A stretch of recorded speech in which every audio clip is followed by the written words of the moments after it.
My one big dream is much more complicated than I thought. Because I have a lot of dreams.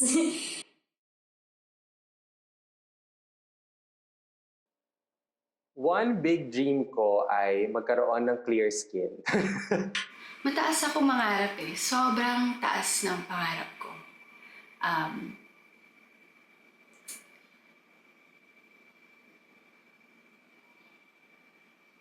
Ang dami kong gusto. Kaya hindi ko makakonti. Hindi ko ma-organize yung thoughts ko.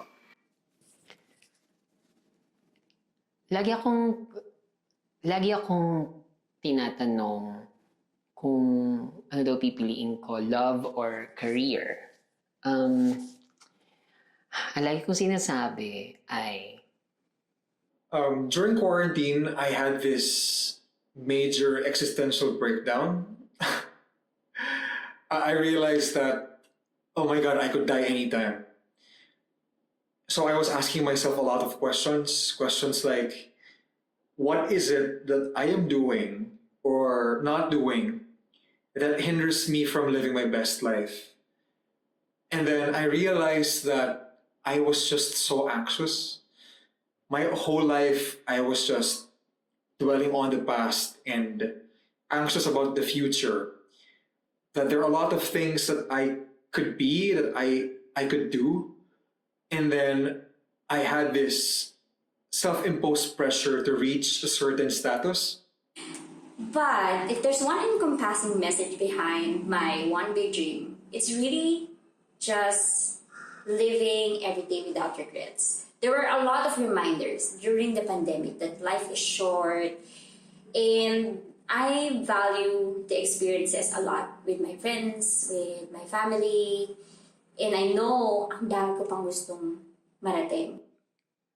kung papapilian ako, like, for example, Cameron McIntosh called me and asked me to star in his newest Broadway musical, like Lea Salonga, Kim and Miss Saigon levels, ganyan. Tapos, on the day of my flight, biglang sasabihin sa akin ng taong mahal ko na, don't go, stay here, let's create a life here together, let's build a family. Walang second thoughts. I'll drop the offer.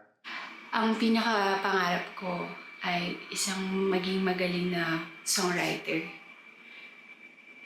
Gusto ko lahat ng sinusulat ko makaka-inspire ng mga Pilipino, ng mga kababaihan. Gusto ko isa sa mga songs ko magiging anthem for this event or for this feeling, maging patriotic, ganun. Ever since high school, ang one big dream ko talaga ay makagawa ng scholarship program para sa mga bata. That's my one big dream. To find someone to share my life with, create a life together.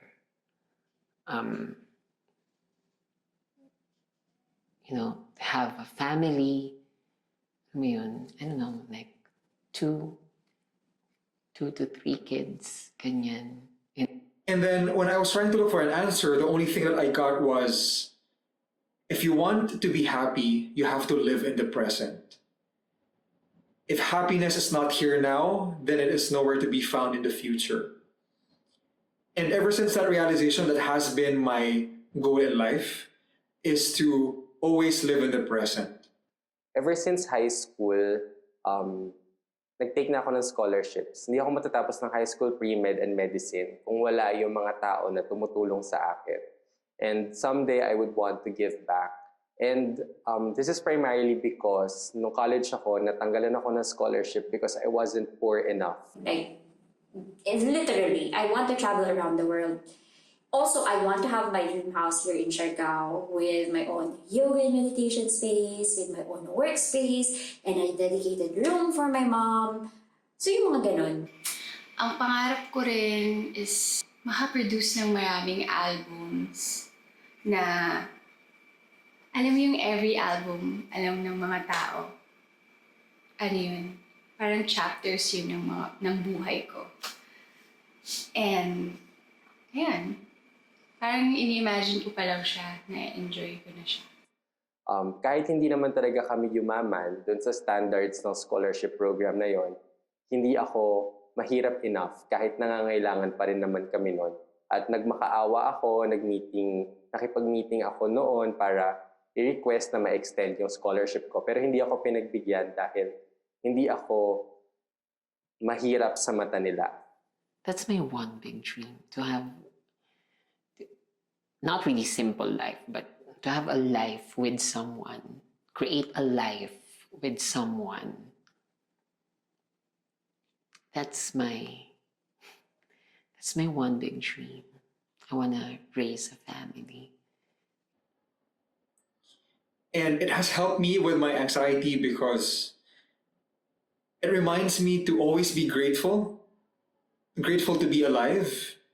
And it helps me to filter out the things that don't matter as much. That given my circumstances now, with what I have and what I can do, how can I be a good person? How can I cultivate relationships with the people that I am with? What can I do to help them? How can I make the world a better place in my tiny ways? And I also, yung pangarap ko rin is maging actress na kilala as magaling na actress. Pangarap ko siya. Pangarap ko rin magkaroon ng family of my own. Yun. Yun yung one big dream ko. And sa totoo lang, sa dami ng scholarships na in-applyan ko, minsan nakaka-dehumanize na para mapagbigyan ka ng opportunity gaya ng iba, kailangan mo ipatunayan kung gaano ka kahirap, kung gaano ka kawalang chance para mabigyan ka ng chance. And I think that's very ironic. And nawawala yung pagkatao mo. At one point, marirealize mo na lang na nakakapag-aral lang ako kasi mahirap ako. And hindi siya maganda sa pagbuo ng pangarap mo. And I want to change that. I want to give opportunities to children to be able to have an education just because they deserve it, not because they are poor enough. Yun ang one big dream ko, makapagpaaral ng mga bata.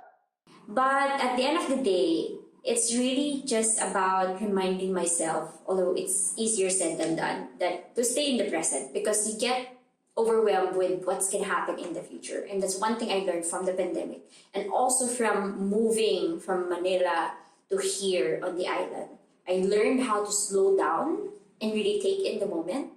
And I want to continue doing that because maybe that dream is just, I'm living that dream already. But before I had a totally different mindset. But now I feel like on my deathbed, I want to say that I have experienced everything that I want to experience and I have fulfilled my purpose. So, yeah, I think that has been my ultimate goal, to stay present so that by the end of my life, I can genuinely say that I have been grounded, I have lived life actively and not passively. That's my dream. That's my ultimate dream. To create and live a life with someone who loves me.